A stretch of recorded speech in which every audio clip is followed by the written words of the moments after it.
ನಾನು ಸೇಡಿಸ್ಟ್ ಅಲ್ಲ ಅಜಯ್. ನೀವು ಸೇರಿಸ್ತಾ ಆಗಿರೋದ್ರಿಂದನೇ ದೇವರಂತ ಸಾಧ್ಯತೆನ ಕಳ್ಕೊಂಡಿದ್ದು. ನಾವು ಕ್ಲಾಸಲ್ಲಿ ಫಸ್ಟ್ ರ್ಯಾಂಕ್ ಬರ್ತಿದ್ದವನು ಗೂಗಲ್ ಮಾಡಿದ್ರೆ ಅವ್ನು ಬರಲ್ಲ, ಅವನ ಹೆಸರು ಬರಲ್ಲ. ಲಾಸ್ಟ್ ಬೆಂಚಲ್ಲಿ ಕೂತಿದ್ದವನು ಇವತ್ತು ಗೂಗಲ್ ಬರ್ತಾನೆ ಅಂದ್ರೆ ಅಚೀವ್ಮೆಂಟ್ ಅಲ್ವಾ? ನಂಬರ್ 1 ಆಗೋದು ಈಸಿ. ಒಂದು ಸಿನಿಮಾ ಹಿಟ್ ಆಗ್ಬಿಟ್ರೆ ಇವತ್ತು ನಾನು ನಂಬರ್ 1 ಕಿತ್ತಾಡೋ ಕಾಲ ಆಯ್ತು. ನೋಡಿದ್ರ ಚಿಲ್ಟು ಪಿಲ್ಟುಗಳೆಲ್ಲ ನಾನು ನಂಬರ್ 1 ಅಂತಾರೆ.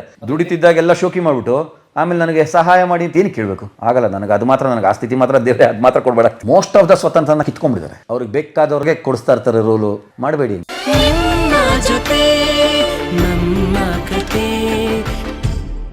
ಬೇರೆ ಏನು ಮಾಡೋಲ್ಲ, ನೀವು ಏನು ಮಾಡಲೇ ಇಲ್ಲಲ್ಲ. ಓದ್ತಿದ್ದಂಗೆ ಬಂದು ನಿಂತ್ಬಿಟ್ಬಿಟ್ಟೆ. ನಾನಾದ್ರೂ ಮಧ್ಯದಲ್ಲಿ ಟೊಯೋಟಾಗ ಹೋದೆ ಒಂಚೂರು, ಅಸೆಂಬ್ಲಿಗೆ ಹೋಗೋಣ ಅಂತ. ಒಂದು 10 ತಿಂಗಳು ಹೋದೆ. ಆಗಲ್ಲಪ್ಪ, 2 ಬ್ಯಾಲೆನ್ಸ್ ಮಾಡೋಕ್ಕೆ ಅಂತ ಫುಲ್ ಟೈಮ್ ಬಂದ್ಬಿಟ್ಟೆ, ಬಿಟ್ಬಿಟ್ಟು. ಅಸೆಂಬ್ಲಿ ಚಾಸಿಸ್ ಲೈನ್ ಇನ್ಚಾರ್ಜ್ ನಾನು. Brake shoe oil, engine oil, engine mounting, tyre section ಎಲ್ಲ ಈ ಕಡೆ ಆ ಕಡೆ ಕೆಲಸನೂ ಕಲ್ತಿರ್ಬೇಕು ನಾವು. ಬೇಡ ಅಂತ ಬಂದ್ಬಿಟ್ಟೆ. ನೋಡೋಣ ಅಂದ್ಕೊಂಡೆ, 2 ಬ್ಯಾಲೆನ್ಸ್ ಮಾಡೋಕ್ಕೆ ಅಂತ ಆಗಲ್ಲ ಫುಲ್ ಟೈಮ್. ಯಾಕೆಂದ್ರೆ ಇಲ್ಲಿ ಯಾವಾಗ ಫೋನ್ ಬರುತ್ತೆ ಅಂತ ಹೇಳೋಕ್ಕೆ ಆಗಲ್ಲ. ಆ್ಯಕ್ಟಿಂಗಲ್ಲಿ ತುಂಬ ಕಷ್ಟ. 2 ಬ್ಯಾಲೆನ್ಸ್ ಮಾಡ್ತೀನಿ, 2 ದೋಣಿ ಮೇಲೆ ಸಾಗೋಕ್ಕಾಗಲ್ಲ. ಬೇಡವೇ ಬೇಡ ಅಂತ ಫುಲ್ ಟೈಮ್ ತೊಗೊಂಡೆ. ಹಾಗೂ 7 ಇಂಟರ್ವ್ಯೂಸ್ ಆಗಿ 8ನೇದು ಹೆಲ್ತ್ ಟೆಸ್ಟ್. ನಮಗೆ 8 ಇಂಟರ್ವ್ಯೂ ಆದಮೇಲೆ ಸಿಕ್ಕಿದ ಕೆಲಸ ಅದು. ನಮ್ಮ ಸೀನಿಯರ್ಸ್ ಎಲ್ಲ ಬೀದಿಗೆ ಬಂದ್ಬಿಡ್ತೀನಿ ಅಂದರು. ಯಾಕ್ರಿ ಬೀದಿಗೆ ಬರ್ತೀನಿ, ಕೆಲಸ ಎಲ್ಲ ಮಾಡಿ ಫ್ರೀ ಇದ್ದರೆ ಪರದೆ ಮೇಲೆ ನೋಡಿ ಬರ್ತೀನಿ ಅಂತ ಹೇಳ್ಬಿಟ್ಟು ಬಂದಿದ್ದೆ ನಾನು. ಮನೆಗೆ ಹೋಗಿ TV ಆನ್ ಮಾಡಿ, ವರ್ಸ್ಟ್ ಕೇಸ್ ಥಿಯೇಟ್ರಿಗೆ ಟೈಮ್ ಇಲ್ಲ ಅಂದರೆ TV ಆನ್ ಮಾಡಿ, TVಲಾದ್ರೂ ಇರ್ತೀನಿ ನೋಡಿ ಅಂದ್ಬಿಟ್ಟು ಬಂದಿದ್ದೆ ನಾನು. ನಮ್ಮ ಸೀನಿಯರ್ಗಳೇ ಅದನ್ನೇ ಹೇಳಿದ್ದು. ನಾನು ಹುಟ್ಟಿದಾಗ ಟೊಯೋಟಾ ಬರ್ತೀನಿ ಅಂತ ಅನ್ಕೊಂಡ್ರಲ್ಲ, ಟೊಯೋಟಾ ಬಿಡಿ ಸುಜುಕಿನೂ ಅನ್ಕೊಂಡ್ರಲ್ಲ ಇಂಡಿಯಾಗೆ ಬರ್ತೀನಿ ಅಂತ ರೀ, ಇದನ್ನು ನಂಬ್ಕೊಂಡಲ್ಲ ನಾನು ಹುಟ್ಟಿರೋದು ಅಂತಿದ್ದೆ ನಾನು. ಕೆಲಸ ಎಲ್ಲ ಮಾಡಿ ಫ್ರೀ ಇದ್ರೆ ಹೋಗಿ TV ಆನ್ ಮಾಡಿ, ನಾನು ಬರಲಿಲ್ಲ ಕೇಳಿ TV ಅಂತಿದ್ದೆ ನಾನು. ಯಾಕೆಂದ್ರೆ ಆಲ್ರೆಡಿ ಇದ್ವಲ್ಲ, ನಮಗೆಲ್ಲ ಟಚ್ ಇತ್ತಲ್ಲ. ಈಗಲೂ ಹೇಳ್ತಾರಂತೆ ಟೊಯೋಟಲ್ಲಿ ಇರೋದಲ್ಲ, ಹೇಳ್ದಂಗೆ ಮಾಡ್ಬಿಟ್ಟಲ್ಲ ಸ್ವಾಮಿ, ಮನೆಗೆ ಹೋಗಿ TV ಆನ್ ಮಾಡಿದ್ರೆ ಬರ್ತಾ ಇರ್ತಾನಲ್ವಾ ಅಂತಾರಂತೆ. ಈಗ ಬೇರೆ ಬೇಡಪ್ಪ, ನಾವೆಲ್ಲ ಲಾಸ್ಟ್ ಬೆಂಚಲ್ಲಿ ಬೆಳೆದವರು. ಇವಾಗಲೂ ನಮ್ಮ ಟೀಚರ್ಸ್ ಎಲ್ಲ ನಮ್ಮನ್ನೆಲ್ಲ ದಡ್ಡ ಶಿಖಾಮಣಿ ಅಂತ ಬೈಯೋರು. ದಡ್ರೇನಲ್ಲ, ನಾವು ಓದ್ತಿರ್ಲಿಲ್ಲ ಅಷ್ಟೇ. ಬರೀ ಕಾಲೇಜಿಗೆ ಹೋಗಿದ್ದಕ್ಕೆ ನಾನು ಕ್ಲಾಸ್ ಒಳಗಡೆ ಹೋಗ್ಬಿಟ್ರೆ ಓ ಸ್ವಾಮಿ ಬಂದ ಅಂತ ಕ್ಲಾಪ್ ಹೊಡೆದ್ಬಿಡೋರು. 3 ಹೊತ್ತು ಥಿಯೇಟ್ರಲ್ಲೇ ಬಿದ್ದಿರ್ತಿದ್ವಿ. ನಾವೇನು ಸಿನಿಮಾ ನೋಡಿ ಹುಚ್ಚು ಬೆಳೆಸ್ಕೊಂಡ್ವಿ, ಅದೇ ಫೀಲ್ಡಿಗೆ ಬಂದ್ವಿ ನೋಡಿ. ಅದೊಂದು ದೇವ್ರು ಮೋಸ್ಟ್ಲಿ ಅಸ್ತು ಬಿಟ್ಟು ಅನ್ಸುತ್ತೆ. ನಿನಗೆ ಸಿನಿಮಾ ಹುಚ್ಚಲ್ವ, ಸಿನಿಮಾಗೆ ಬಾರ್ತಾ ಔಟ್ ಅನ್ಸುತ್ತೆ ನೋಡಿ. ಓದೋರು ಓದ್ತಾನೆ ಇರ್ತಾರೆ, ಓದಿ ಡಾಕ್ಟರ್ ಇಂಜಿನಿಯರ್ ಆಗ್ಬಿಡ್ತಾರೆ. ನಾವು ಓದಲಿಲ್ಲ, ಥಿಯೇಟ್ರಿಗೆ ಹೋಗಿ ಥಿಯೇಟ್ರಿಗೆ ಬಂದ್ವಿ. ಇವತ್ತಿಗೆ ನೀವು ಗೂಗಲ್ ಮಾಡಿದ್ರೆ ನಮ್ಮ ಕ್ಲಾಸಲ್ಲಿ ಯಾರು ಫಸ್ಟ್ ರ್ಯಾಂಕ್ ತೊಗೊಂತಿದ್ದ ಅವ್ನ ಫೋಟೋ ಬರಲ್ಲ, ನನ್ನ ಫೋಟೋ ಬರುತ್ತೆ. ಗೂಗಲ್ ಪ್ರಪಂಚದ ಯಾವುದೇ ಮೂಲೆಯಲ್ಲಿ ಕೂತ್ಕೊಂಡು ಆಕ್ಟರ್ ನಾರಾಯಣ ಸ್ವಾಮಿ ತೊಗೊಂಡ್ರೆ ನನ್ನ ಹೆಸರು ಬರುತ್ತೆ. ಅಚೀವ್ಮೆಂಟ್ ಅಂದ್ರೆ ನಂದು ಅಚೀವ್ಮೆಂಟ್ ಅಲ್ವಾ? ಲಾಸ್ಟ್ ಬೆಂಚಲ್ಲಿ ಕೂತಿದ್ದವನು ಇವತ್ತು ಗೂಗಲ್ ಬರ್ತಾನೆ ಅಂದರೆ ಅಚೀವ್ಮೆಂಟ್ ಅಲ್ವಾ? ನಮ್ಮ ಕ್ಲಾಸಲ್ಲಿ ಫಸ್ಟ್ ರ್ಯಾಂಕ್ ಬರ್ತಿದ್ದವನು ಗೂಗಲ್ ಮಾಡಿದ್ರೆ ಅವ್ನು ಬರಲ್ಲ, ಅವನ ಹೆಸರು ಬರಲ್ಲ. ಸೊ ಅಚೀವ್ಮೆಂಟ್ ಅಂದ್ರೆ ದೊಡ್ಡ ರಿಸ್ಕು. ಅಂದರೆ ನೀವು ಟೊಯೋಟಾ ಬಿಟ್ಟಿದ್ದು ಒಂದು ಫಿಕ್ಸ್ಡ್ ಸಂಬಳ ಬಂದಿರೋದು, ಒಂದು ರಿಸ್ಕು. ಲಕ್ಷಾಂತರ ರೂಪಾಯಿ ಸಂಬಳ ಬಂದಿರೋದು ಇವತ್ತಿಗೆ. ಮತ್ತೆ ಅದೇನೋ ಮ್ಯಾನೇಜರು ಅಥವಾ ಅದೇನೋ ದೊಡ್ಡ ಹುದ್ದೆನೇನೋ ಸಿಕ್ಕಿ ಖಂಡಿತ ಬಂದಿರೋದು. ಬಂದಿರೋದು. ಏನು ಗೊತ್ತಾ, ನಾನು ರೀಸೆಂಟಾಗಿ ಏನು ಓದ್ತಿದೆ, ನೀರಿಗೆ ವಿರುದ್ಧವಾಗಿ ಈಜೋನೆ ಅಂತೆ ಈಜುಗಾರ, ನೀರು ಜೊತೆ ಹೋಗೋದು ಹೆಣ ಅಂತೆ. ಯಾವತ್ತು ಎಷ್ಟು ಸತ್ಯ ನೋಡಿ. ನೀರಿಗೆ ವಿರುದ್ಧವಾಗಿ ಈಜೋನು ಈಜುಗಾರ, ನೀರು ಜೊತೆ ತೇಲ್ಕೊಂಡು ಹೋಗೋದು ಹೆಣ, ಯಾವತ್ತು ಈಜುಗಾರ ಅಲ್ಲ. ಸೊ ನೀವು ಈಜುಗಾರ ಆಗಬೇಕು, ಹೆಣ ಆಗಬಾರ್ದು. ಆಗಿದ್ದಾಗಲಿ ಅಂತ ಹೋಗ್ಬೇಕು, ಸಡ್ಡೊಡ್ದು ನಿಂತ್ಕೋಬೇಕು. ಸೂಪರ್. ನನಗಂತೂ ಎಷ್ಟು ಖುಷಿ ಆಗೋಯ್ತು ಗೊತ್ತಾ ಅದು ಓದ್ಬಿಟ್ಟು. ಎಷ್ಟು ಸತ್ಯ ಅಲ್ವಾ? ವಿರುದ್ಧವಾಗಿ ಈಜೋನು ಈಜುಗಾರ, ನೀರಿನ ಅಲೆಗಳ ಜೊತೆ ಹೋಗೋದು ಹೆಣ. ಯಾವತ್ತು ಹೆಣವಾಗಿ ಯಾಕೆ ಬದುಕಬೇಕು, ಬದುಕಿದ್ದಾಗಲೇ ಹೆಣ ಆಗಿ ಬದುಕೋದು. ಚಾಲೆಂಜಸ್ ತೊಗೋಬೇಕು ಲೈಫಲ್ಲಿ. ಎಲ್ಲಿಲ್ಲ ಚಾಲೆಂಜು. ನಡೆಯೋದಾರಿಲ್ಲಿ ಕಲ್ಲು ಮುಳ್ಳು ಇದೆ, ಹಂಗೆ ಕೂತ್ಕೊಂತೀವ, ಚಪ್ಪಲಿ ಶೂ ಹಾಕೊಂಡು ನಡೆಯಲ್ವ ನಾವು. ಸೊ ಜೀವನವೂ ಅಷ್ಟೇ, ಚಾಲೆಂಜ್ಗಳು ಇದ್ದೇ ಇರ್ತೀವಿ. ಇವತ್ತಿಗೂ ಇದೆ ಚಾಲೆಂಜ್. ಇವತ್ತಿಗೂ ನಾವೇನು ಸೇಫ್ ಅಂತ ಅನ್ಕೊಂಬಿಡೋದಲ್ಲ. ಬಟ್ ನಮ್ಮ ಆ್ಯಟಿಟ್ಯೂಡ್ನ ಹೇಳ್ದಲ್ಲ, ಬರೀ ಟ್ಯಾಲೆಂಟೇ ಇಟ್ಕೊಂಡು ನಾನು ಹಂಗೆ ಇದ್ಬಿಡ್ತೀನಿ ಅಂದ್ರೆ ಆಗಲ್ಲ. ನಮ್ಮ ಆ್ಯಟಿಟ್ಯೂಡು, ನಮ್ಮ ಬಿಹೇವಿಯರು, ನಮ್ಮ ಟೈಮಿಂಗ್ಸ್ ಯಾರೋ ಒಬ್ರು ಕಂಡುಹಿಡ್ತಾರೆ. ಅವ್ನು ಕರೆಕ್ಟಾಗಿ ಬರ್ತಾನೆ, ಟೈಮಿಗೆ ಕರೆಕ್ಟಾಗಿ ಅವನು ಕೊಡೋಣ ರೋಲ್ ಅಂತ ಕೊಡೋರು ಇದ್ದೇ ಇರ್ತಾರೆ. ಆ ಗ್ಯಾರಂಟಿ ನನಗಿದೆ. ಅಷ್ಟಿಲ್ಲೇ 31 ವರ್ಷ ಇದ್ದೀವಿ ಇಂಡಸ್ಟ್ರಿಲಿ. 31 ಇದ್ದೀವಿ ಅಂದರೆ ಇನ್ನು 30 ವರ್ಷ ಇರಲ್ವಾ, ಇದ್ದೇ ಇರ್ತೀವಿ. ಆ ಜನರೊಳಗೆ ನೀವು ಹೇಳಿ ಮತ್ತೆ ಪ್ರತಿ ಏಜ್ಗೂ ಒಂದು ರೋಲ್ ಇದೆ ಅಂದಾಗ ತಾತರ ರೋಲ್ ಕೊಡ್ತಾರೆ. ನಮಗೆ ಚೈತನ್ಯ ಇರೋ ತನಕ ಆ್ಯಕ್ಟ್ ಮಾಡೋ ಇಂಡಸ್ಟ್ರಿ ಇದೆ. ದೇರ್ ಇಸ್ ನೋ ರಿಟೈರ್ಮೆಂಟ್ ನಮ್ಮ ಇಂಡಸ್ಟ್ರಿಲಿ. ಸೊ ಅದಕ್ಕೆ ಕರೆಕ್ಟಾಗಿ ಪ್ಲ್ಯಾನ್ಗಳು ಮಾಡ್ಕೊಂಡು ಮನೆ ಮಟ್ಟ ಮಾಡ್ಕೋಬೇಕು. ಸ್ವಲ್ಪ ನಮ್ಮ ಆರೋಗ್ಯ ನಾವು ಕಾಪಾಡ್ಕೋಬೇಕು. ನನಗೆ ಯಾವ ಅಭ್ಯಾಸನೂ ಇಲ್ಲ, ಯಾಕೆಂದ್ರೆ ನಮ್ಮ ಕೈಲಿರುತ್ತೆ. ನನಗೆ ಲೈಫಲ್ಲಿ ಒಂದೇ ಒಂದು ನಾನು ಇವತ್ತಿಗೂ ದೇವ್ರನ್ನ ಕೇಳ್ಕೊಳ್ಳೋದು ಅಂದರೆ, ದುಡ್ಡಿನ ವಿಷಯದಲ್ಲಿ ನನಗೆ ಇನ್ನೊಬ್ಬರ ಮುಂದೆ ತಲೆ ತಗ್ಸಂಗೆ ಮಾಡಬೇಡದೇವ್ರೆ. ನನಗೆ ಅದು ಮಾತ್ರ ಆಗಲ್ಲ. ಒಬ್ಬರನ್ನ ನನಗೆ ಹೆಲ್ಪ್ ಮಾಡಿ ಅಂತ ಕೇಳೋದು ನನಗಾಗಲ್ಲ, ಇಷ್ಟ ಆಗಲ್ಲ ನನಗದು. ಸೊ ಅದಕ್ಕೆ ನಾನೇನು ಮಾಡಬೇಕು, ನನ್ನ ಹುಷಾರಲ್ಲಿ ನಾನು ಇರಬೇಕು. ಇವತ್ತಿಗೂ ನನಗೇನು ಅಭ್ಯಾಸನೂ ಇಲ್ಲ. ಕೇಳಂಗೆ ಮಾಡ್ಕೋಬಾರ್ದು. ಏನಕ್ಕೆ ಮಾಡ್ಕೋಬೇಕು? ದುಡಿತಿದ್ದಾಗೆಲ್ಲ ಶೋಕಿ ಮಾಡಿಬಿಟ್ಟು ಆಮೇಲೆ ನನಗೆ ಸಹಾಯ ಮಾಡಿ ಅಂತ ಏನಕ್ಕೆ ಕೇಳಬೇಕು? ಆಗಲ್ಲ. ನನಗೆ ಅದು ಮಾತ್ರ, ನನಗೆ ಆ ಸ್ಥಿತಿ ಮಾತ್ರ ದೇವರೇ ಅದು ಮಾತ್ರ ಕೊಡಬೇಡ. ಆದರೆ ಶಿಸ್ತಾಗಿ ಬದುಕಿದ್ರೆ ಕಲೆಯ ಲೋಕದಲ್ಲಿ ಚೆನ್ನಾಗಿ ಬದುಕ್ಬೋದು. ಖಂಡಿತ ಬದುಕ್ಬೋದು. ಒಂದು ಇರುವೆಗೇನೆ ಮಳೆಗಾಲಕ್ಕೆ ಮುಂಚೆ ನಾನು ಏನೇನು ಬೇಕು ತಂದು ಇಟ್ಕೋಬೇಕು ಗೂಡಲ್ಲಿ ಅಂತ ಗೊತ್ತಾಗುತ್ತೆ. ಅಂದರೆ ನಾವು ಮನುಷ್ಯರಿಗೆ ಏನೇನು ಮಾಡಬೇಕು ವಯಸ್ಸಾದ ಮೇಲೆ ಅಂತ ಮಾಡಿ ಇಟ್ಕೋಬೇಕು ಅನ್ನೋದು ಗೊತ್ತಾಗಲಿಲ್ಲ ಜ್ಞಾನ. ಅಂದರೆ ದೇವರು ಒಂದು ಇರುವೆಗೆ ಕೊಟ್ಟಿದ್ದಾನೆ.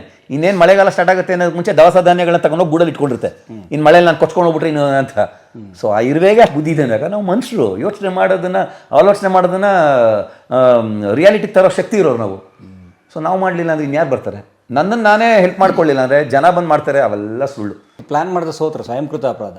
ಖಂಡಿತ ಬೇರೆ ಏನೂ ಅಲ್ಲ, ಸ್ವಯಂಕೃತ. ಪ್ರತಿಯೊಬ್ಬ ಮನುಷ್ಯನಿಗೂ ಸಾವಿದ್ದೇ ಇದೆ. ನಮ್ಮ journey with every breath we are nearing death ಅಂತೆ. ವಾಪಸ್ಸಂತೂ ಯಾವನು ಓದೋನಿಲ್ಲ ಅಲ್ವಾ? ಬಟ್ ಇರೋ ಅಷ್ಟು ದಿನ ನಮ್ಮ ಲೈಫ್ ಸ್ಟೈಲು ನಮ್ಮ ಹೆಲ್ತ್ನ ಡಿಸೈಡ್ ಮಾಡುತ್ತೆ. ಇರೋವಾಗ ಚೆನ್ನಾಗಿ ತಿನ್ಕೊಂಡು ಉಣ್ಕೊಂಡಿರ್ಬೇಕು. ಏನಕ್ಕೆ ಬೇಡದಿರೋ ಅಭ್ಯಾಸಗಳು? ನಿನಗೇನು ಬೇಕು ಹೇಳು, ಚಿಟ್ಕೆ ಹೊಡೆಯೋಷ್ಟು ತಂದು ನಿನ್ನ ಕಾಲ ಮುಂದೆ ಬಿಸಾಕ್ತೀನಿ. ಏನು ಬೇಕು ಹೇಳು? ನನಗೆ ಸ್ವಾತಂತ್ರ್ಯ ಬೇಕು. ಹೇಗಿರುತ್ತೆ ಒಂದು ರೊಟೀನ್ ತಮ್ಮದು? ನಾನು ಶೂಟಿಂಗ್ ಬಿಟ್ಟರೆ ಏನಿಲ್ಲ, ಸಿನಿಮಾ ಹುಚ್ಚು. ಶೂಟಿಂಗ್ ಬ್ರೇಕ್ ಅಂದರೆ ಇವತ್ತು ನೀವು ಬಂದ್ರಿ ಇದ್ದೀನಿ, ಒಂಚೂರು ಹುಷಾರಿಲ್ಲ ಅಂತ ಹೇಳ್ದಲ್ಲ. ಇಷ್ಟೆಲ್ಲ ಆರೋಗ್ಯ ಕಾಪಾಡ್ಕೊಂಡು ನಾನು ಹಾಳಾಡೋಗ್ಬಿಟ್ಟೆ ಈ ಸಲ. ಶೂಟಿಂಗ್ ಇಲ್ಲ ಅಂದರೆ ಬರೋ ಲ್ಯಾಂಗ್ವೇಜ್ ಸಿನಿಮಾ ಯಾವುದೂ ಬಿಡಲ್ಲ, ನೋಡ್ತೀವಿ. ಒಳ್ಳೊಳ್ಳೆ ಸಿನಿಮಾ ನೋಡಬೇಕು. ನಾವು ಇಂಡಸ್ಟ್ರಿಲೇ ಇರೋದ್ರಿಂದ ಇನ್ನೇನು ನೋಡೋಣ ನಾವು? ಸೊ ಸಿನಿಮಾಗಳು ನೋಡ್ತೀವಿ, ಮನೇಲಿ ನೆಟ್ಫ್ಲಿಕ್ಸ್ ಅದು ಇದು ಇರುತ್ತೆ, ಫ್ರೆಂಡ್ಸ್ಗಳು ಬರ್ತಾರೆ, ನಮ್ಮ ಇಂಡಸ್ಟ್ರಿಯವರೇ ಬರ್ತಾರೆ, ಪ್ರೊಡ್ಯೂಸರು, ಡೈರೆಕ್ಟರ್ಗಳು, ಇವರು ಆ್ಯಕ್ಟರ್ಗಳು ಬರ್ತಾರೆ, ಕೂತ್ಕೊಂಡು ಸಿನಿಮಾಗಳು ನೋಡ್ತೀವಿ. ಎವ್ರಿ ಡೇ ವರ್ಕೌಟ್ಗೆ ಹೋಗ್ತೀನಿ, ಜಿಮ್ಗೆ ಹೋಗ್ತೀನಿ. ಬಾಡಿ ಬಿಲ್ಡಿಂಗ್ ನನಗೆ ಶೋಕಿ ಇಲ್ಲ ಮೊದಲಿನ. ನಾವು ಡ್ಯಾನ್ಸರ್ಸ್ ಅಲ್ವಾ, ನಮಗೆ ಸ್ವಲ್ಪ ಫ್ಲೆಕ್ಸಿಬಲ್ ಇರಬೇಕು. ರನ್ನಿಂಗ್ ಅದು ಇದು ಮಾಡ್ತೀವಿ, ಆರೋಗ್ಯ ನಮ್ಮ ಕೈಲಿ ಇಟ್ಕೊತೀವಿ. ಶೂಟಿಂಗ್ ಇದ್ದರೆ ಮಾಮೂಲು ಅಲ್ಲೇ ಇರುತ್ತೆ. ಬೆಳಗ್ಗೆ ಬೇಗ ಹೊರಟೋಗ್ತೀನಿ. ಮ್ಯಾನೇಜರ್ಗಳಿಗೆ ನಮಸ್ಕಾರ ಮಾಡಿದ್ದಾರೆ, ಸಾರಿ ಯಾಕೆ ಸಾರಿ ಬೇಗ ಬರ್ತೀರಾ, ಭಯ ಆಗುತ್ತೆ ಇರ್ತಾರೆ. ಶೂಟಿಂಗ್ ಇದ್ದರೆ ಶೂಟಿಂಗ್, ಐ ಎಂಜಾಯ್ ಶೂಟಿಂಗ್. ಇನ್ನೆಡೆ 10 ರಿಂದ 12 ಸೀನ್ ಅಂತೂ ಆಗೇ ಆಗುತ್ತೆ. ನನಗೆ ಒಂದು ಯೂಶಲಿ ನಾನು ಎಲ್ಲ ಕಲಾವಿದರಿಗೆ ಹೇಳ್ತೀನಿ, ನಾವಾದ್ಮೇಲೆ ಬಂದವ್ರಿಗೆ ಹೇಳ್ತೀವಿ, ನಿನಗೆ ನಿನ್ನ ಪಾತ್ರದ ಬಗ್ಗೆ ಸ್ವಾರ್ಥ ಬರಲಿಲ್ಲ ಅಂದರೆ ನೀನು ನಟನೆಗೆ ಮೋಸ ಮಾಡ್ತಿದ್ಯಾ ಅಂತ. ಈಗ ಕೆಲವರು ಹೇಗೆ ಅಂದರೆ, ಅಯ್ಯೋ ಎಲ್ಲ ಸೀನಲ್ಲೂ ನಾನು ಇದೀನ, ರೆಸ್ಟೇ ಇಲ್ವಾ ಅಂತಾರೆ. ನಾನು ಅಂತೀನಿ, ರೆಸ್ಟ್ ತೊಗೊಳಂಗಿದ್ರೆ ಇಂಡಸ್ಟ್ರಿಗೆ ಯಾಕೆ ಬಂದ್ರಿ ನೀವು? ಸ್ವಾರ್ಥ ಇರಬೇಕು. ಒಂದು ಸೀನಲ್ಲಿ ನಾನು ಇಲ್ವಲ್ಲ ಅಂತ ಹೊಟ್ಟೆ ಹೊರ್ಕೋಬೇಕು ನೀವು. ಯಾಕೆಂದರೆ ಪ್ರತಿ ಸೀನಲ್ಲೂ ನೀವು ಬಂದರೆ ನಿಮ್ಮನ್ನೇ ಜನ ನೋಡೋದು ಟಿ ವಿಲಿ, ಸ್ಕ್ರೀನ್ ಮೇಲೆ. ನನಗೆ ಒಂದು ಸೀನ್ ಕೂರಿಸ್ಬಿಟ್ರು ಬೇಸರ ನನಗೆ. ಈ ಸೀನಲ್ಲಿ ನಾನು ಇಲ್ವಾ ಅಂತ ಹೊಟ್ಟೆ ಉರಿಯತ್ತೆ ನನಗೆ. 10 ಸುಸ್ತಾಗೋಷ್ಟು ಕೆಲಸ ಮಾಡ್ತಿದ್ರು ನನ್ನ ಕೈಲಿ. ಮಾಡೋಣ ಬಂದಿರೋದೇ ನಾನು ಆನ್ ಸ್ಕ್ರೀನ್ ಕಾಣಿಸ್ಕೊಳ್ಳೋಕೆ ಅಂದಮೇಲೆ ಓತ್ಲ ಯಾಕೆ ಹೊಡಿತೀರಾ? ನೀವು ಓತ್ಲ ಹೊಡಿತಿದ್ದೀರಾ ಅಂದರೆ ಬೈ ಚಾನ್ಸ್ ಆ್ಯಕ್ಟರ್ ಆಗ್ಬಿಟ್ಟಿದ್ದೀರಾ ನೀವು ಅಂತಷ್ಟೇ. ಸುಮ್ಮನೆ ಏನೋ ಆ್ಯಕ್ಟರ್ ಆಗಬೇಕು ಅಂತ ಆಗಿದ್ದೀರಾ. ನಿಮಗೆ ಆ ತುಡಿತಾ ಇದ್ದರೆ, ಬರ್ನಿಂಗ್ ಡಿಸೈರ್ ಇದ್ದರೆ, ಆ್ಯಕ್ಟಿಂಗ್ ಮಾಡಬೇಕು ಅನ್ನೋದಿದ್ದರೆ 10 ಸೀನಲ್ಲಿ ನಾನೇ ಇರಬೇಕು ಅಂತ ಆಸೆ ಪಡ್ತೀರಾ? ಯಾಕೆಂದ್ರೆ ನಾನು ಆ್ಯಕ್ಟ್ ಮಾಡಿತಾನೆ ಜನ ನನ್ನನ್ನು ನೋಡೋದು. ಸಾವಿರಾರು ಎಪಿಸೋಡ್ ಮಾಡಿ ನನಗೆ ಇನ್ನೂ ತೃಪ್ತಿ ಬಂದಿಲ್ಲ ಅಂದರೆ, ಈಗ ಬಂದಿರೋರಂತೂ ಅಯ್ಯೋ ನನಗೆ ರೆಸ್ಟ್ ಇಲ್ವಾ ಅಂತ ಕೇಳ್ತಾರೆ. ರೆಸ್ಟಾ? ಸತ್ತ ಮೇಲೆ ರೆಸ್ಟ್ ಹೋಗ್ಬೇಕು ಮನುಷ್ಯ, ಅಷ್ಟೇ ನನ್ನ ಪಾಲಿಸಿ ಪರಂ. ಬದುಕಿರೋವಾಗ ದುಡಿಬೇಕು, ಫೇಮಸ್ ಆಗಬೇಕಷ್ಟೇ. ಫ್ಯಾಮಿಲಿ ನಂದು ಡಿವೋರ್ಸ್ ಆಗಿರೋದ್ರಿಂದ ಆ ವಿಷಯ ಬೇಡ, ಬಿಟ್ಬಿಡ. ಒಂದು ಹೇಳ್ತೀನಿ, ಇದು ನೀವು ಕರೆಕ್ಟ್ ಅಂತ ಹೇಳ್ತೀರಾ. ಈಗ ಪ್ರಪಂಚದ ಅತ್ಯಂತ ದೊಡ್ಡ ಬಿಲ್ಡಿಂಗ್ ಯಾವುದು? ಬುರ್ಜ್ ಖಲೀಫಾ, ದುಬೈಲಿ. ಬುರ್ಜ್ ಖಲೀಫಾ ಆಗಕ್ಕೆ ಮುಂಚೆ ಅದು ಪ್ಲಾನಲ್ಲಿ ತಾನೇ ಆಗಿದ್ದು, ಪೇಪರ್ ಮೇಲೆ ತಾನೇ ಆಗಿದ್ದು, ಬ್ಲೂ ಪ್ರಿಂಟ್ ಅಂತ ಆಯಿತು. ಸೊ ಈ ಬ್ಲೂ ಪ್ರಿಂಟ್ ಅಂತ ಆಗಿದೆ ತಾನೇ ಬುರ್ಜ್ ಖಲೀಫಾ ಆಗಿದ್ದು. ಅದೇ ಥರ ರಿಟೈರ್ಮೆಂಟ್ ಇಲ್ಲ ಆಗಬಾರ್ದು ಯಾವತ್ತೂ. ದೇಹಕ್ಕಾಗ್ಬೋದು, ಮೆಂಟಲಿ ನೀವು ರಿಟೈರ್ಮೆಂಟ್ ತೊಗೊಂಬಿಟ್ರೆ ದೇಹ ಸ್ಟ್ರಾಂಗ್ ಆಗಿದ್ರು ಸಪೋರ್ಟ್ ಮಾಡಲ್ಲ ನಿಮಗೆ. ಸೊ ರಿಟೈರ್ಮೆಂಟ್ ಅನ್ನೋದು ಇಲ್ಲಿ ಬಂದುಬಿಟ್ರೆ ಕಷ್ಟ. ಇಲ್ಲಿಗೆ ಬರಬಾರ್ದು. ರಿಟೈರ್ಮೆಂಟ್ ನನಗೆ ಏಜ್ ಆಯಿತು, ನನಗೆ ಏಜ್ ಆಗೋಯ್ತು ಅಂತ ಅನ್ಕೊಂಬಿಟ್ರೆ ನಿಮಗೆ ಏಜ್ ಆಗ್ಬಿಡುತ್ತೆ. ಅಂದ್ಕೊಳ್ಳೇಬಾರ್ದು, ಯಾವುದೇ ಕಾರಣಕ್ಕೆ ಅನ್ಕೋಬಾರ್ದು. ಮೈಂಡ್ ಗೇಮ್ ಇದೆಯಲ್ಲ, ಮೈಂಡ್ ನಮ್ಮ ಬಾಡಿನ ತುಂಬ ಕಂಟ್ರೋಲ್ ಮಾಡುತ್ತೆ ಪರಂ. ಇಲ್ಲಿ ಡಿಸೈಡ್ ಮಾಡಿಬಿಟ್ರೆ ಯಾರು ಏನು ಬೇಕಾದ್ರೂ ಆಗ್ಬಿಡ್ಬೋದಲ್ಲ, ಎಲ್ಲ ಇಲ್ಲೇ ತಾನೇ ಡಿಸೈಡ್ ಆಗೋದು. ಸೊ ರಿಟೈರ್ಮೆಂಟ್ ಇಲ್ಲ ನಮ್ಮ ಇಂಡಸ್ಟ್ರೀಲಿ, ಅನ್ಲೆಸ್ ಯು ರಿಟೈರ್. ನಾವೇ ರಿಟೈರ್ ಆಗಬೇಕಷ್ಟೇ. ಆದರೆ ಗುಪ್ತಗಾಮನೆ ಹೊರತುಪಡಿಸಿ ತುಂಬ ನಿಮ್ಗೆ ಇಷ್ಟ ಆಗಿದ್ದ ಪಾತ್ರ ಇರುತ್ತೆ. ಈಗ ನಮಗೆ ಆ್ಯಸ್ ಎ ನಟನಾಗಿ ನನಗೆ ಎಷ್ಟೊಂದು ಆಫರ್ ಬರುತ್ತೆ, ಬಂದಿದ್ದೆಲ್ಲ ನಾವು ಒಪ್ಕೊಳ್ಳಲ್ಲ. ನಮ್ಮ ಆತ್ಮತೃಪ್ತಿ ಆಗೋ ತನಕ ನಾವು ಒಪ್ಕೊಳ್ಳಿಲ್ಲ ಅಂದಾಗ, ಸೊ ನಾವು ಒಪ್ಕೊಂಡು ಎಷ್ಟು ತಂದಿದ್ದೀವಿ ಅಂದಮೇಲೆ ಅದೆಲ್ಲ ಪಾತ್ರಗಳು ನಮ್ಗೆ ಇಷ್ಟವಾಗಿರೋ ಪಾತ್ರನೇ. ಎಷ್ಟೊಂದು ಆಫರ್ ಬರುತ್ತೆ, ನಾನು ಎಲ್ಲ ಒಪ್ಕೊಳ್ಳಲ್ವಲ್ಲ, ಎಲ್ಲ ಒಪ್ಕೊಳ್ಳೋದೇ ಇಲ್ಲ. ನಾನು ಬಂದಿದ್ದೆಲ್ಲ ಮಾಡ್ಬಿಡ್ತೀನಿ ಅನ್ನಂಗಿದ್ರೆ ನಮಗೆ ಆತ್ಮತೃಪ್ತಿ ಇರಲ್ಲ. ನಮ್ಮ ಅಭಿರುಚಿಗೆ ತಕ್ಕಂತೆ ಈ ಪಾತ್ರ ಮಾಡಿದ್ರೆ ನಾನು ಹೇಗಿರ್ಬೋದು. ರೀಸೆಂಟಾಗಿ ಒಂದು ಸ್ಟೇಷನ್ 3 ಅಂತ ಒಂದು ಸಿನಿಮಾ ಮಾಡಿದ್ರು ಬಾಬು ಸರು, 3-4 ಇಯರ್ಸ್ ಬ್ಯಾಕ್. ಅದು ಇನ್ನೂ ಏನೋ ಒಂದು ಕಾರಣಾಂತರಗಳಿಂದ ರಿಲೀಸ್ ಆಗಿಲ್ಲ. ಅದರಲ್ಲಿ ಇನ್ಸ್ಪೆಕ್ಟರ್ ರೋಲ್ ಒಂದಿತ್ತು, ಕಾನ್ಸ್ಟೇಬಲ್ ರೋಲ್ ಇತ್ತು. ನಾನು ಸ್ಟೋರಿ ಕೇಳಿದ್ಮೇಲೆ ಸರ್ ನಾನು ಕಾನ್ಸ್ಟೇಬಲ್ ರೋಲ್ ಮಾಡ್ತೀನಿ ಅಂದೆ. ಯಾಕೆಂದರೆ ಪಾತ್ರ ನಮಗೆ ಗೊತ್ತಿರುತ್ತೆ ಯಾವ ರೋಲ್ ಏನು ಅನ್ನೋದು. ಇನ್ಸ್ಪೆಕ್ಟರ್ ರೋಲ್ ಕೊನೆಗೆ ಸರಿ ಲೇಡಿ ಇನ್ಸ್ಪೆಕ್ಟರ್ ಮಾಡೋಣ ಅಂದ್ಬಿಟ್ಟು ಪವಿತ್ರ ಲೋಕೇಶ್ ಅವ್ರ ಕೈಲಿ ಲೇಡಿ ಇನ್ಸ್ಪೆಕ್ಟರ್ ರೋಲ್ ಮಾಡಿಸೋರು. ಕಾನ್ಸ್ಟೇಬಲ್ ಮಜಾ ಆಯಿತು. ನಾವು ಸ್ಟೋರಿ ಕೇಳಿದಾಗ ಸರ್ ನಾನು ಕಾನ್ಸ್ಟೇಬಲ್ ಮಾಡ್ತೀನಿ ಸರ್ ಅಂದೆ. ಪಾತ್ರ ಗೊತ್ತಾಗ್ಬಿಡುತ್ತೆ ನಿಮಗೆ, ಈ ಪಾತ್ರ ಏನು ಹೇಳುತ್ತೆ ಅನ್ನೋದು ಗೊತ್ತಾದಾಗ ಪಾತ್ರಕ್ಕೆ ತಕ್ಕಂತೆ ಹೋಗಬೇಕು. ಸೊ ನಾವೇನೇ ಒಂದು ಸ್ಟೋರಿ ಕೇಳಿ ಎಸ್ ಅಂತ ಹೇಳಿದ್ದೀವಿ ಅಂದಮೇಲೆ ಆ ತೃಪ್ತಿ ಕೊಡ್ತು ಅಂತಾನೆ. ಅತೃಪ್ತವಾಗಿ ಯಾವುದೋ ಪಾತ್ರ ಮಾಡೇ ಇಲ್ಲ, ನಾನಂತೂ ಮಾಡಿಲ್ಲ ಇವತ್ತರೆಗೂ. ದುಡ್ಡುಗೋಸ್ಕರ ಮಾಡೇ ಇಲ್ಲಲ್ಲ. ದುಡ್ಡುಗೋಸ್ಕರ ಮಾಡಿದಾಗ ಬಂದಿದ್ದೆಲ್ಲ ಬಾಚ್ಕೋಬೇಕು ಅನ್ಸುತ್ತೆ. ಆತ್ಮತೃಪ್ತಿ, ನಿಮಗೆ ಆತ್ಮತೃಪ್ತಿ ಬಂದ್ಬಿಟ್ಟಾಗ, ಪಾತ್ರ ಚೆನ್ನಾಗಿದ್ದಾಗ ನೆಕ್ಸ್ಟ್ ನೀವೇನು ಮಾಡೋದೇ ಬೇಡ, ದುಡ್ಡು ನಿಮ್ಮನ್ನು ಹುಡ್ಕೊಂಬರುತ್ತೆ. ಯಾಕೆಂದರೆ ಪಾತ್ರಗಳು ಚೆನ್ನಾಗಿ ಮಾಡ್ಬಿಟ್ಟಾಗ ಇವ್ರಿಗೆ ಏನು ಕೊಡ್ಬೋದಪ್ಪ ರೇಟು ಅಂತ ಅವ್ರು ಯೋಚನೆ ಮಾಡಬೇಕು. ಆದರೆ ಈ ಸಿನಿಮಾದಲ್ಲಿ ನೀವು ಅಂದ್ಕೊಂಡ ಮಟ್ಟಿಗೆ ಪಾತ್ರಗಳು ಬರಲಿಲ್ಲ, ಅಥವಾ ಧಾರಾವಾಹಿಗೆ ಬಂದ್ಮೇಲೆ ಕೊಡಲ್ವಾ, ಅಥವಾ ಧಾರಾವಾಹಿಕ ಇದನ್ನ ಸಿನಿಮಾ ಅವ್ರು ಹೇಗೆ ಯೋಚನೆ ಮಾಡ್ತಾರೆ ಅನ್ನೋದು ಇವತ್ತಿಗೂ ಅದೊಂದು ದೊಡ್ಡ ಕ್ವಶನ್ ಆಗ್ಬಿಟ್ಟಿದೆ. ಸಿನಿಮಾಲಿ ನಾನು ಅಬ್ಸರ್ವ್ ಮಾಡಿದ್ದೇನು ಅಂದರೆ, ಒಬ್ಬ ನಟನಿಗೆ ಜಾಸ್ತಿ ಕೆಲಸ ಏನಿರುತ್ತೆ ಅಂದರೆ, ಸಿನಿಮಾಲಿ ಜಾಸ್ತಿ ಫೈಟ್ಸು, ಸಾಂಗ್ ಇರೋದ್ರಿಂದ, ಡ್ಯಾನ್ಸ್ ಇರೋದ್ರಿಂದ ಒಂಚೂರು ಹೆಚ್ಚಿನ ಕೆಲಸ ಇರ್ಬೋದು. ಈಗ ಅದು ಧಾರಾವಾಹಿ ಲೆವೆಲ್ಗೂ ಬಂದುಬಿಟ್ಟಿದೆ. ಬಟ್ ಧಾರಾವಾಹಿ ಲೆವೆಲ್ಗೆ ಇನ್ನೂ ಆ ಲೆವೆಲ್ಗೆ ಬಂದಿಲ್ಲ. ಹೀರೋಯಿನ್ ಡ್ಯಾನ್ಸ್ ಮಾಡಬೇಕು, ಅದು ಇದು ಅಂತ ಇರುತ್ತೆ. ಬಟ್ ಸಿನಿಮಾಲಿ ಔಟ್ ಆ್ಯಂಡ್ ಔಟ್ ನಿಮಗೆ ಮುಂಚೆ ಎಲ್ಲ ಆಡಿಷನ್ ಅಂದಾಗ ಏನು ಗೊತ್ತಿತ್ತು, ನಿಮಗೆ ಕುದುರೆ ಓಡ್ಸೋಕ್ಕೆ ಬರ್ತಾ ಕೇಳೋರು, ಈಜಕ್ಕೆ ಬರ್ತಾ ಕೇಳೋರು, ಹಾಡಕ್ಕೆ ಬರ್ತಾ ಅಂತಲೂ ಕೇಳೋರು, ಮುಂಚೆ ಡ್ಯಾನ್ಸ್ ಬರ್ತಾ ಕೇಳೋರು. ಸೊ ಇವತ್ತಿಗೂ ಅದು ಇದು ಕ್ರೈಟೀರಿಯಾಗಳು ಬೇಕೇ ಬೇಕು ಸಿನಿಮಾಲು ಹೆಚ್ಚಿನ ಕೆಲಸ ಅಂದರೆ. ಜಾಸ್ತಿ ಕೆಲಸ ಟೆಕ್ನಿಷಿಯನ್ಸ್ಗೆ ಇರುತ್ತೆ ಪಾಪ. ಸಿನಿಮಾಲಿ ಜಾಸ್ತಿ ಸಲ ಲೆನ್ಸ್ಗಳು ಚೇಂಜ್ ಮಾಡ್ತಾನೆ ಇರಬೇಕು, ಕ್ಯಾಮ್ರಾಮೆನ್ನು ಅವ್ರುಗಳಿಗೆ ಜಾಸ್ತಿ ಕೆಲಸ ಇರುತ್ತೆ. ಬಟ್ ನಟನಿಗೆ ಕ್ಯಾಮ್ರಾ ಮುಂದೆ ನಿಂತ ಮೇಲೆ ಸಿನಿಮಾ ಅಂತ ಎಕ್ಸ್ಟ್ರಾ ಆ್ಯಕ್ಟಿಂಗ್ ಮಾಡೋಕ್ಕಾಗಲ್ಲ, ಧಾರಾವಾಹಿ ಅಂತ ಕಡಿಮೆ ಆ್ಯಕ್ಟಿಂಗ್ ಮಾಡೋಕ್ಕಾಗಲ್ಲ.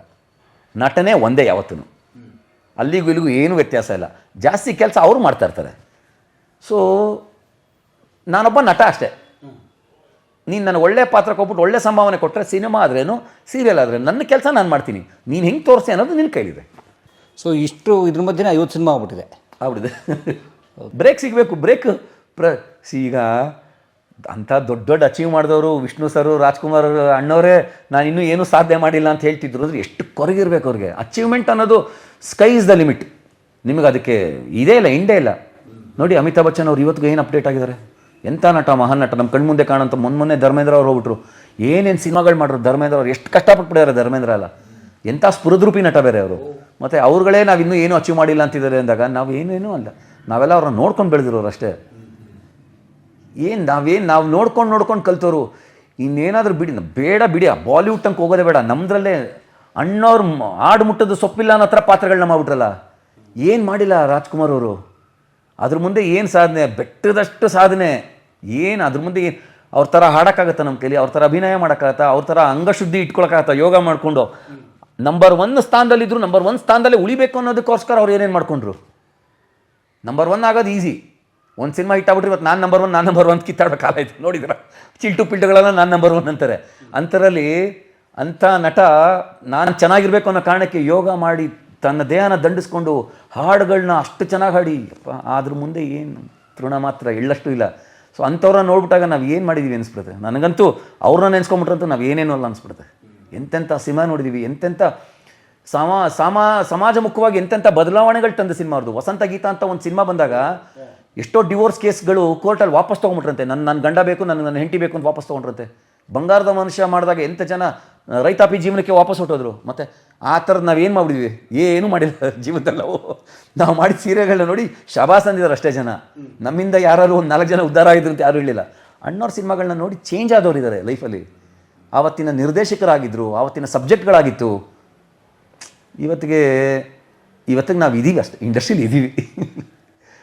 ಎಲ್ಲ ಅಚೀವ್ ಮಾಡಿಬಿಟ್ಟಿದ್ದಾರೆ ನಮ್ಮ ಸೀನಿಯರ್ಸು. ನಾವು ಅವ್ರು ಹಾಕ್ಕೊಟ್ಟಿದ್ದ ದಾರಿಲಿ ನಡ್ಕೊಂಡೋದ್ರೆ ಸಾಕು. ಸದ್ಯ ಏನು ತರಲೆ ತಾಪರೆಗಳು ಮೈ ಮೇಲೆ ಹೇಳ್ಕೊಳ್ಳಿ ಏನು ಮಾಡಿದೆ ನಡ್ಕೊಂಡೋದ್ರೆ ಸಾಕು ಪರಂ. ಇವತ್ತಿಗೆ ಅಚೀವ್ನ ಮಾಡಿಬಿಟ್ಟಿದ್ದಾರೆ ಎಲ್ಲರೂ. ಪುಟ್ಟಣ್ಣ ಕಣಗಲ್ಗಿಂತ ಒಬ್ಬ ನಿರ್ದೇಶಕ ಬೇಕಾ? ಮತ್ತು ಇವತ್ತಿಗೂ ಕೂತ್ಕೊಂಡು ಅವ್ರ ಸಿನಿಮಾ ನಾವು ನೋಡ್ತೀವಿ. ಕಾದಂಬರಿ ಆಧಾರಿತ ಎಷ್ಟು ತ್ರಿವೇಣಿ ಅವ್ರ ಕಾದಂಬರಿಗಳನ್ನ ತೊಗೊಂಡು ಎಷ್ಟೆಂಥ ಸಿನಿಮಾಗಳು ಮಾಡಿದ್ರು.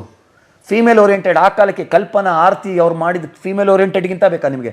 ರಂಗನಾಯಕಿಗಿಂತ ಬೇಕಾ? ಶರಪಂಜರಗಿಂತ ಬೇಕಾ? ಇವತ್ತಿಗೆ ನಾವು ಆ ಥರ ನಟಿಯರನ್ನ ನೋಡಲಿಲ್ಲ. ನಾನಂತೂ ಎಷ್ಟೋ ಸಲ ಹೇಳ್ತೀನಿ, ಮಾಲಾಶ್ರೀ ಆದಮೇಲೆ ಇಂಡಸ್ಟ್ರಿ ನಿಂತೋಯ್ತು ಅಂತ. ಮಾಲಾಶ್ರೀ ಮೇಡಮ್ ಲಾಸ್ಟ್ ಅನಿಸ್ಬೋದು ನನಗಂತೂ. ನಮ್ಮ ಪಾಯಿಂಟ್ ಆಫ್ ವ್ಯೂ ಇದು. ಎಷ್ಟೊಂದು ಜನ ಇದ್ದಾರೆ, ಅವ್ರು ಆದಮೇಲೆ ಬಂದವ್ರು ಇದ್ದಾರೆ, ಇಲ್ಲ ಅಂತ ನಾವೇ ಎಂತೆಂಥವ್ರ ಜೊತೆ ಆ್ಯಕ್ಟ್ ಮಾಡಿದ್ವಿ. ಬಟ್ ಆಲ್ರೌಂಡರ್ ಅಂತ ಲೆಕ್ಕ ಹಾಕ್ಬಿಟ್ರೆ ಎಂಥ ನಟಿ ಮಾಲಾಶ್ರೀ ಅವರು. ಸೊ ಅದೆಲ್ಲ ಸಾಧನೆ, ಅದು ಸಾಧನೆ. ಅವೆಲ್ಲ ನೋಡಿದಾಗ ನಮಗೆ ಇನ್ನೂ ಏನಾದ್ರು ಮಾಡಬೇಕು ಅದಕ್ಕೆ ತಕ್ಕಂತೆ ಪಾತ್ರ ಸಿಗಬೇಕು ಅನ್ನೋ ಕೊರಗಿದ್ದೇ ಇರುತ್ತೆ.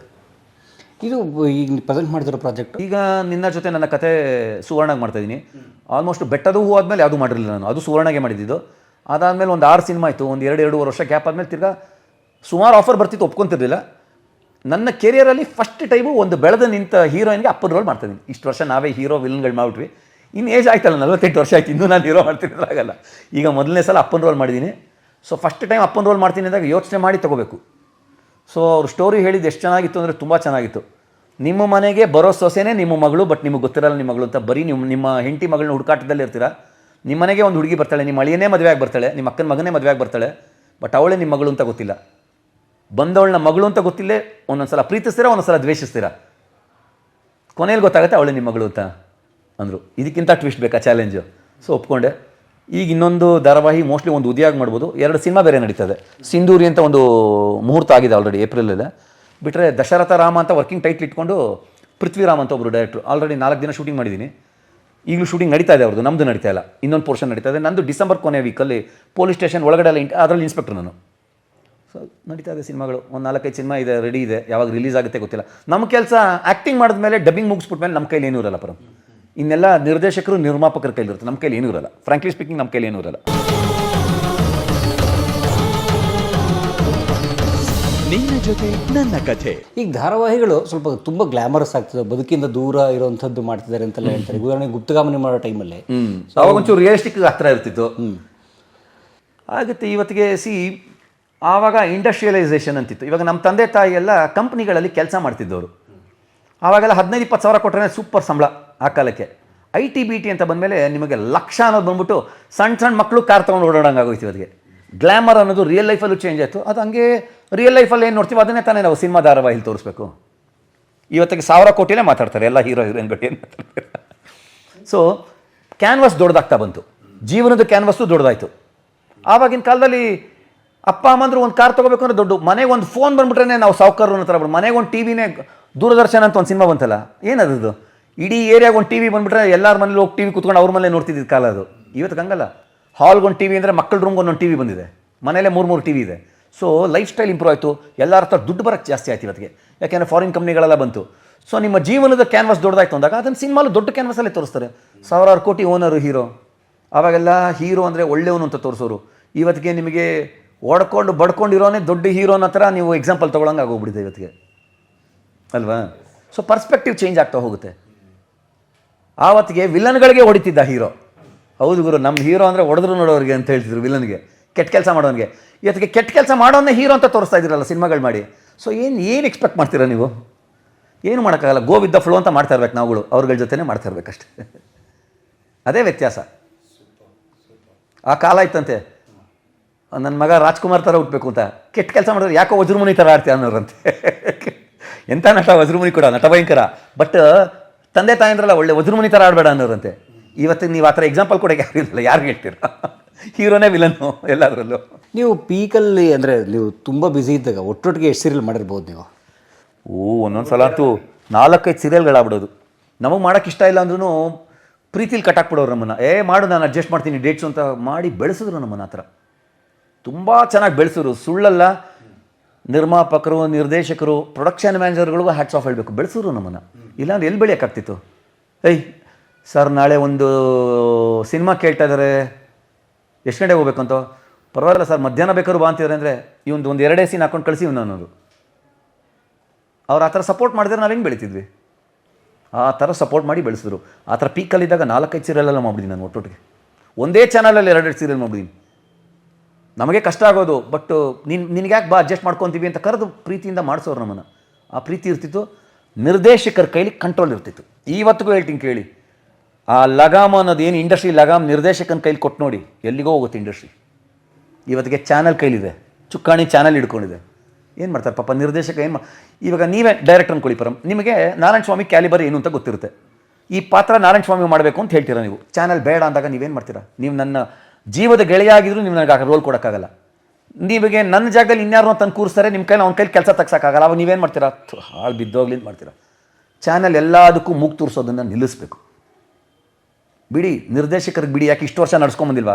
ನಿರ್ದೇಶಕನಿಗೆ ಗೊತ್ತಿರುತ್ತೆ ಅವನು ನಟ ಯಾವ ಥರ, ನಟಿ ಯಾವ ಥರ ಬೇಕು ಅನ್ನೋದು.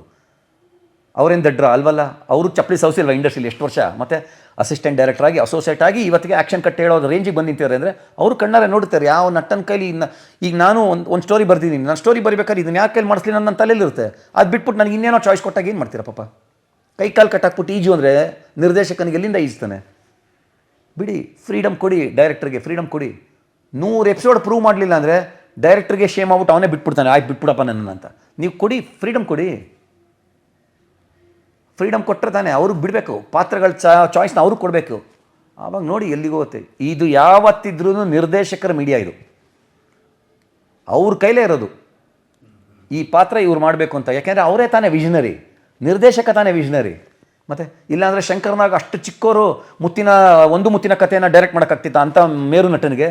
ಮಾಲ್ಗುಡಿ ಡೇಸ್. ಮತ್ತು ಮಾಲ್ಗುಡಿ ಡೇಸು ಇವತ್ತಿಗೂ ಎಕ್ಸಾಂಪಲ್ ಕೊಡ್ಬೋದು. ಮಾಲ್ಗುಡಿ ಡೇಸು ಮತ್ತು ವಿಷನ್ ಇರೋದೇ ಯಾವತ್ತೂ ಡೈರೆಕ್ಟರ್ ಕೈಲಿ. ನಾವೆಲ್ಲ ಪಾತ್ರಗಳಷ್ಟೇ.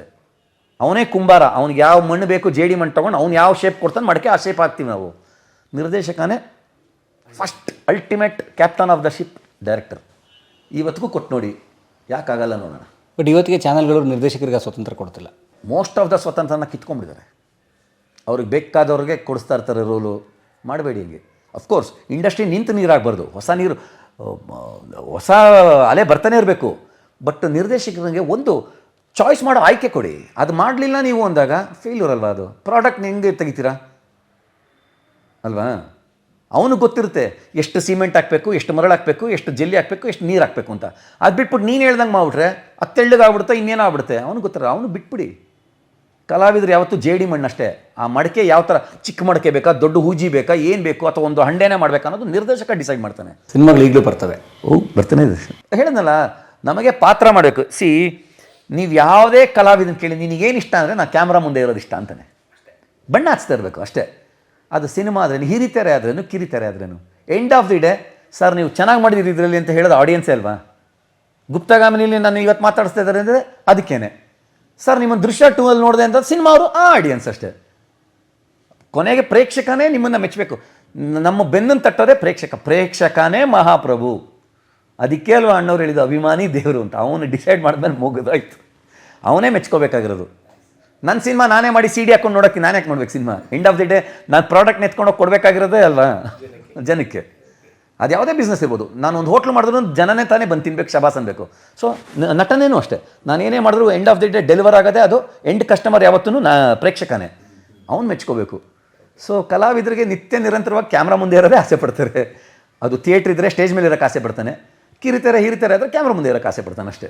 ಜೊತೆ ಕೆಲವು ರಿಯಾಲಿಟಿ ಶೋನು ಮಾಡಿದ್ರಿ ತಾವು. ರಿಯಾಲಿಟಿ ಶೋ ಆದಷ್ಟು ನಾನು ಅವಾಯ್ಡ್ ಮಾಡ್ತೀನಿ. ಯಾಕೆಂದ್ರೆ ಇಲ್ಲೇ ಬ್ಯುಸಿ ಇರೋದ್ರಿಂದ ಏನಕ್ಕೆ, ಇನ್ನು ಡ್ಯಾನ್ಸ್ ಅದು ಇದು ಥರ ಮಾಡೇ ಮಾಡ್ತೀವಲ್ಲ, ನಮ್ಮ ಟೀಮೇ ಮಾಡ್ತಾ ಇರುತ್ತೆ, ಶಾಡೋಸ್ ಟೀಮೇ ಮಾಡ್ತಾರೆ, ಗೋಕುಲೇ ಕೊರಿಯೋಗ್ರಾಫ್ ಮಾಡಿರ್ತಾನೆ. ಆಡಿಯೋ ಲಾಂಚ್ ಇರ್ಬೋದು, ಸಿನಿಮಾ ಲಾಂಚ್ ಇರ್ಬೋದು, ಚಾನಲ್ ಲಾಂಚ್ ಇರ್ಬೋದು, ಪ್ರತಿಯೊಂದು ನಾವುಗಳೇ ತಾನೇ ಮಾಡಿರೋದು ಇವತ್ತಿಗೂ.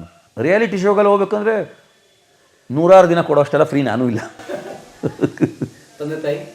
ತಂದೆ ತಾಯಿ ಇಲ್ಲ. ತಾಯಿ ಈಗ 4 ವರ್ಷದಿಂದ ಹೋಗ್ಬಿಟ್ರು. ತಂದೆ 2001 ಹೊರಟೋದ್ರು. ಬಟ್ ಎಲ್ರಿಗೂ ಗೊತ್ತಿತ್ತು ನಾವು ಇಂಡಸ್ಟ್ರಿ ಅವರೇ ಅನ್ನೋದು ಗೊತ್ತಿತ್ತು. ಇಂಡಸ್ಟ್ರಿಗೆ ಬಂದರು ನಮ್ಮ ಮಕ್ಕಳು ಅನ್ನೋದು ನಮ್ಮ ತಂದೆ ನೋಡ್ರಿ ಆ ಕಾಲಕ್ಕೆ ನೋಡ್ಬಿಟ್ಟಿದ್ರಲ್ಲ, ಖುಷಿ ಪಡೋರು. But no regrets. ರಿಗ್ರೆಟ್ ನಾನು ಯಾವಾಗಲೂ ಒಂದು ಮಾತು ಹೇಳ್ತಿರ್ತೀನಿ ಪರಂ, ನಮಗಿಂತ ಮರಕ್ಕಿಂತ ಮರ ದೊಡ್ಡದು ಯಾವತ್ತೂ ಅಲ್ವಾ? ಮರಕ್ಕಿಂತ ಮರ ದೊಡ್ಡದು. ಇಲ್ಲಿರೋನ್ನ ನೋಡಿ ಅಯ್ಯೋ ನಾನು ಅಲ್ಲಿಗೆ ಹೋಗಲಿಲ್ಲ ಅಂತ ಯಾಕೆ ಬೇಜಾರು ಮಾಡ್ಕೊಳ್ಳಿ. ಪಾಪ ಇಲ್ಲಿರೋನಿಗೆ ನನ್ನ ಜಾಗನೇ ಕನಸಾಗಿರುತ್ತಲ್ಲ ಅಲ್ವಾ? ನನ್ನ ಜಾಗನೇ ಎಷ್ಟೋ ಜನ ಸ್ವಾಮಿ ನೀನು ಎಷ್ಟು ಬ್ಯುಸಿ ಅಲ್ವಾ ಅಂತಾರೆ. ಅದು ಯಾರು ಹೇಳ್ತಾರೆ? ಪಾಪ ಬ್ಯುಸಿ ಇಲ್ದಿರೋ ನಟರು ಹೇಳ್ತಾರೆ. ಆವಾಗ ದೇವ್ರು ನನ್ನ ಇಷ್ಟ ಖುಷಿ ಪಡಬೇಕು. ನಾನು ಇರೋ ಜಾಗದಲ್ಲಿ ನಾನು ಖುಷಿ ಪಡಲಿಲ್ಲ ಅಂದರೆ ಪರಂ, ನಾನು ಹೋಗೋ ಜಾಗದಲ್ಲೂ ನಾನು ಖುಷಿ ಪಡಲ್ಲ. ಕೊರಗಿದ್ದೇ ಇರುತ್ತೆ. ಇಲ್ಲಿ ಖುಷಿ ಪಡು, ಇರೋ ಜಾಗದಲ್ಲಿ ಖುಷಿ ಪಡು. ಭಗವಂತ ಇಷ್ಟ ಇಟ್ಟಿದ್ದಾನಲ್ವ, ಅದೇನೋ ಮಾತಿದೆಯಲ್ಲ, ಅಯ್ಯೋ ನನಗೆ ಹಾಕೊಳಕ್ಕೆ ಶೂ ಇಲ್ಲ ಅಂತ ಕೊರಗ್ತೀನಂತೆ. ಒಂದಿನ ಕಾಲಿಲ್ದಿರೋ ನೋಡಿದಂತ ಹಾಳಾಗೋಗ್ಲಿ ಕಾಲಾರು ಕೊಟ್ಟಿರೋ ದೇವರು ಹಾಳಾಗಲಿ ಶೂ ಮನೆ ಹಾಳಾಯ್ತು ಅಂತೆ. ಹಾಗೆ ನಾನು ಇರೋ ಜಾಗದಲ್ಲಿ ನಾನು ಖುಷಿ ಪಡಲಿಲ್ಲ ನನ್ನ ತಿರೋ ವಸ್ತುಗಳಲ್ಲಿ ಅಂದರೆ ನನಗೆ ನಾಳೆ ಮರ್ಸಿಡೀಸ್ ಬೆನ್ಸ್ ಕೊಟ್ಟರು ನಾನು ಖುಷಿ ಪಡಲ್ಲ. ಖುಷಿ happiness is A state of mind ಅಂತ ಇಲ್ಲಿರೋದು ಹ್ಯಾಪಿನೆಸ್ ಅನ್ನೋದು ಅಲ್ವಾ? ಕೊರಗ್ತಾನೇ ಇರ್ತೀವಿ. ಸಾಕು ಅನ್ನೋನೇ ಸಾಹುಕಾರ, ಬೇಕು ಅನ್ನೋನು ಬಡವ ಅಂತ. ಇದು ನಾನು ಶಾರದಾ ಕೊಟ್ಟಿದ್ದು ಬೆಳ್ಳಿ ನಾಣ್ಯನೇ. ಶಾರದಾ ಅಂತ ಎಲ್ಲೇ ಇದ್ರು ಹುಡುಕೋ ಜವಾಬ್ದಾರಿ ನಂದು. ಎಷ್ಟು ಚೆನ್ನಾಗಿ ಅವರು ಬದುಕಿನ ಬಗ್ಗೆ ಹೇಳಿದ್ರು ಸರ್ ಕೊನೆಯಲ್ಲಿ. ಅಂದರೆ DVG ಅವರದು ಒಂದು ಕಗ್ಗ ಇದೆ, ಇರುವ ಭಾಗ್ಯವನ್ನೆನ್ನೋದು ಬಾರನೆಂಬುದನ್ನು ಬಿಡು ಹರುಷಕ್ಕಿದೇ ದಾರಿ ಅಂತ. ಅಂದರೆ ಇರೋದ್ರ ಬಗ್ಗೆ ಯೋಚನೆ ಮಾಡಿ, ಇಲ್ದಿರೋದ್ರ ಬಗ್ಗೆ ಯೋಚನೆ ಮಾಡಿ ಇರೋ ಸುಖ ಕಳ್ಕೊತೀರಿ ಅಂತ DVG ಹೇಳಿದ್ದು. ಅದನ್ನ ಎಷ್ಟು ಚೆನ್ನಾಗಿ ಹೇಳಿದ್ರು ಸರ್. ಹಾಗಾಗಿ ಸರ್ ಭಾಳ ಧನ್ಯವಾದ ಮತ್ತೊಮ್ಮೆ ಸರ್, ಮಗದೊಮ್ಮೆ ಧನ್ಯವಾದ. ಸುಮಾರು 15-20 ಸಾವಿರ ಸಂಚಿಕೆ ಮಾಡಿಬಿಟ್ಟಿದ್ದಾರೆ ಅವ್ರ ಸೀರಿಯಲ್ಲು. ಸೊ ನಿಮ್ಮ ಪ್ರೀತಿ ಅಭಿಮಾನ ಕಲಾವಿದರ ಮೇಲೆ ಇರಲಿ ಅಂತ ಕೇಳ್ತಾ, ನಾನೊಬ್ಬ ಕಲಾವಿದಾಗಿ ತುಂಬ ಇಂಟರ್ವ್ಯೂಗಳನ್ನ ಕೊಡ್ತಾ ಇರ್ತೀನಿ, ಸುಳ್ಳಲ್ಲ. ಎಷ್ಟೊಂದು ಜನ ಇವತ್ತಿಗೆ ಯೂಟ್ಯೂಬರ್ಸ್ ಆಗಿದ್ದಾರೆ. ಸಿನಿಮಾ ಪತ್ರಿಕೆಗಳಿರ್ಬೋದು, ಸಿನಿಮಾ ಮಾಧ್ಯಮ ಇರ್ಬೋದು, ಅದಾದಮೇಲೆ ಯೂಟ್ಯೂಬ್ ಅನ್ನೋದು ಒಂದು ಚಾಲ್ತಿಲಿ ಬಂದಿರೋದ್ರಿಂದ ಅದರಲ್ಲಿ ನಾನು ಪರ್ಸ್ನಲಾಗಿ ಪರಂ ಇದ್ದಾರೆ ಅಂತ ಹೇಳ್ತಲ್ಲ, ಒನ್ ಆಫ್ ಮೈ ಫೇವ್ರೇಟ್ ಅಂದರೆ ಕಲಾ ಮಾಧ್ಯಮ. ಯಾಕೆಂದರೆ ಆಲ್ಮೋಸ್ಟ್ 7,000 ಎಪಿಸೋಡ್ ಮುಗಿಸ್ಬಿಟ್ಟಿದ್ರಲ್ಲ. ಪ್ರತಿ ಕ್ಷೇತ್ರನೂ ಬರೀ ನಮ್ಮ ಇಂಡಸ್ಟ್ರಿ ಒಂದಕ್ಕೆ ಸೀಮಿತ ಇಟ್ಕೊಳ್ಳೆ, ಪ್ರತಿ ಕ್ಷೇತ್ರದಲ್ಲಿ ಯಾರ್ಯಾರು ಸಾಧನೆ ಮಾಡಿದ್ದಾರೆ. ಸಾಧನೆ ಮಾಡೋಕ್ಕೆ ಇದೇ ಕ್ಷೇತ್ರ ಅಂತ ಆಗಬೇಕಾಗಿಲ್ವಲ್ಲ. ರಾಜಕೀಯ ಇರ್ಬೋದು, ಸ್ಪೋರ್ಟ್ಸ್ ಇರ್ಬೋದು, ಇದೆಲ್ಲ ಹೊರತುಪಡಿಸಿ ನಾನು ಆಗಲೇ ಇವ್ರ ಹತ್ರ ಹೇಳ್ತಾ ಇದ್ದೆ, ಸಾಲು ಮರದ ತಿಮ್ಮಕ್ಕ ಅವ್ರು ಮಾಡಿರೋ ಸಾಧನೆ ಮುಂದೆ ನಮ್ದು ಏನೇನೂ ಅಲ್ಲ ಹಂಗೆ ಲೆಕ್ಕ ನೋಡಿದ್ರೆ. ಸೊ ಆ ಥರ ಪ್ರತಿಯೊಂದು ಬೆಳಕು ಚೆಲ್ಲಿದ್ದಾರೆ ಪರಂ ಅವರು ಪ್ರತಿಯೊಬ್ಬರೂ ಅಂಥ ಸಾಧನೆ ಮಾಡಿದವ್ರನ್ನ ಜನರ ಮುಂದೆ ತಂದು ನಿಲ್ಲಿಸೋವಂಥವ್ರು. ಆ ಥರ ಒಂದು ಒಳ್ಳೆ ಚಾನಲ್ನ ನಡ್ಸ್ಕೊಂಡು ಹೋಗ್ತಾರೆ ಕಲಾ ಮಾಧ್ಯಮ ಅಂತ. ಸೊ ನಾನು ಪ್ರೇಕ್ಷಕರಲ್ಲಿ ಏನು ಹೇಳ್ತೀನಿ, ದಯವಿಟ್ಟು ಕಲಾ ಮಾಧ್ಯಮ ಒಂದು ಯೂಟ್ಯೂಬ್ ಚಾನಲ್ಗೆ ಸಬ್ಸ್ಕ್ರೈಬ್ ಮಾಡಿ, ಬೆಲ್ ಐಕಾನ್ ಒತ್ತಿ. ಆಮೇಲೆ ನಿಮ್ಗೆ ಯಾವುದೇ ಒಂದು ಇಂಟರ್ವ್ಯೂ ನೋಡಿ ಇಷ್ಟ ಆದರೆ ಒಂದು ಕಮೆಂಟ್ನ ಪಾಸ್ ಮಾಡಿ. ಆ ಕಮೆಂಟ್ ಕೂಡ ಪರಮ್ ಅಂತವ್ರಿಗೆ, ಈ ಥರ 100 ಜನ ಯೂಟ್ಯೂಬರ್ಸ್ಗೆ ಸ್ಫೂರ್ತಿನೇ ನಿಮ್ಮ ಕಮೆಂಟ್ಗಳು. ಸೊ ದಯವಿಟ್ಟು ಸಬ್ಸ್ಕ್ರೈಬ್ ಆಗಿ. ಧನ್ಯವಾದ ಸರ್, ಥ್ಯಾಂಕ್ ಯು.